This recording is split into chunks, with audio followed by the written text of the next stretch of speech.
Background: In 1957, the country then known as the Soviet Union launched the first satellite to orbit Earth.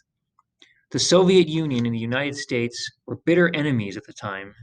After becoming the 35th President of the United States in 1961, John F. Kennedy was determined to equal the Soviets' knowledge of space. Well known for many accomplishments as president, Kennedy is also remembered as an inspirational speaker. He gave this speech the day before his assassination in November of 1963. Remarks at the dedication of the Aerospace Medical Health Center. Speech by John F. Kennedy. Mr. Secretary, Governor, Mr. Vice President, Senator, members of the Congress, members of the military, ladies and gentlemen. For more than 3 years, I have spoken about the new frontier. This is not a partisan term, and it is not the exclusive property of Republicans and Democrats. It refers instead to this nation's place in history, to the fact that we do stand on the edge of a great new era, filled with both crisis and opportunity, an era to be characterized by achievement and by challenge. It is an era which calls for action and for the best efforts of all those who would test the unknown and the uncertain in every phase of human endeavor. It is a time for pathfinders and pioneers. I have come to Texas today to salute an outstanding group of pioneers, the men who man the Brooks Air Force Base School of Aerospace Medicine and Aerospace Medical Center. It is fitting that San Antonio should be the site of this center and this school as we gather to dedicate this complex of buildings. For this city has long been the home of the pioneers in the air. It was here that Sidney Brooks, whose memory we honor today, was born and raised.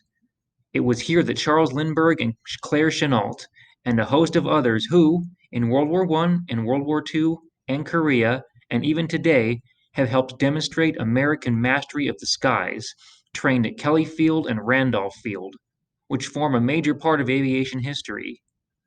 And in the new frontier of outer space, while headlines may be made by others in other places, history is being made every day by the men and women of the Aerospace Medical Center, without whom there could be no history.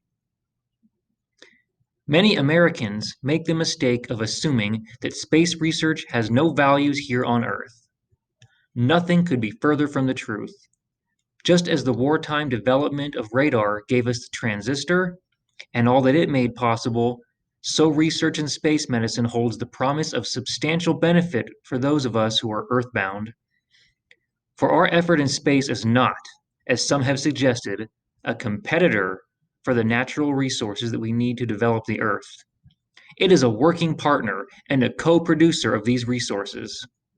And nothing makes this clearer than the fact that medicine in space is going to make our lives healthier and happier here on Earth.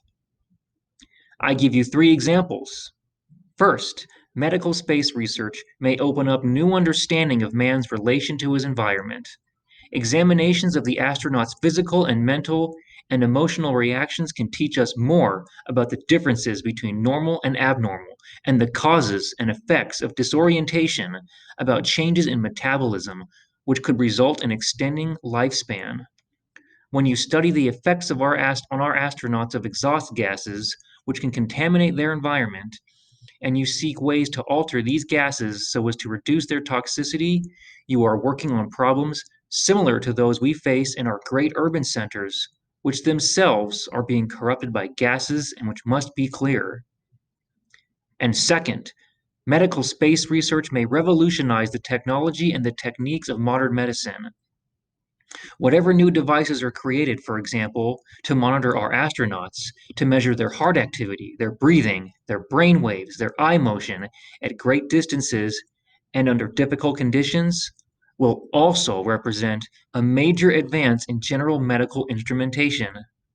Heart patients may even be able to wear a light monitor which will sound a warning if their activity exceeds certain limits.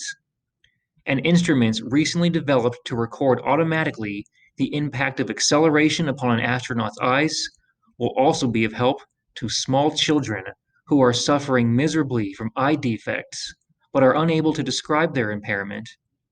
and also by the use of instruments similar to those used in Project Mercury. This nation's private as well as public nursing services are being improved, enabling one nurse now to give more critically ill patients greater attention than they ever could in the past.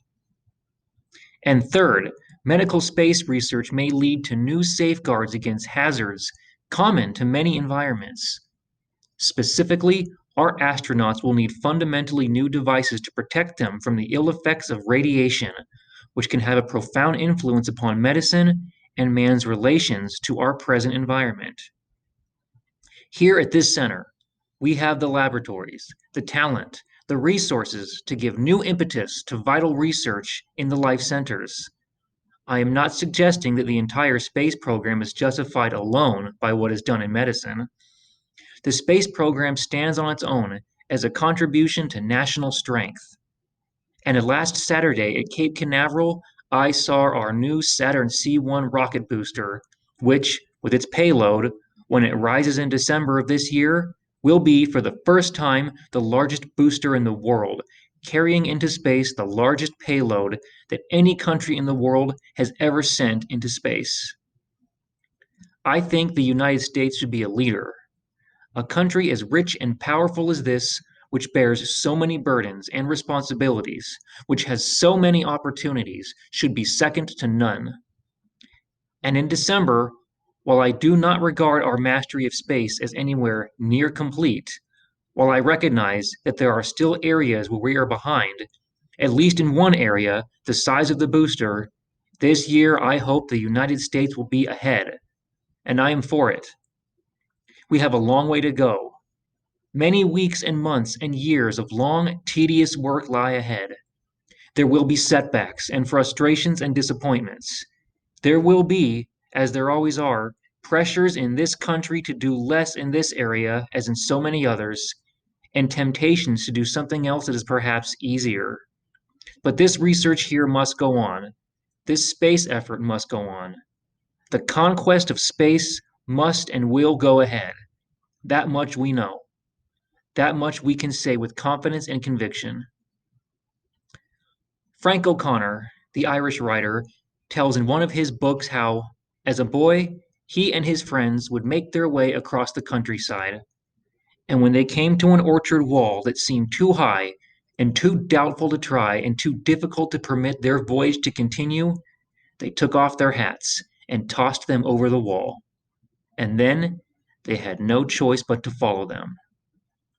This nation has tossed its cap over the wall of space, and we have no choice but to follow it. Whatever the difficulties, they will be overcome. Whatever the hazards, they must be guarded against.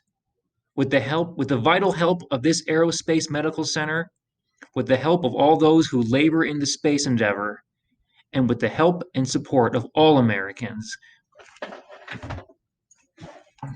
we will climb this wall with safety and with speed, and we shall then explore the wonders on the other side. Thank you.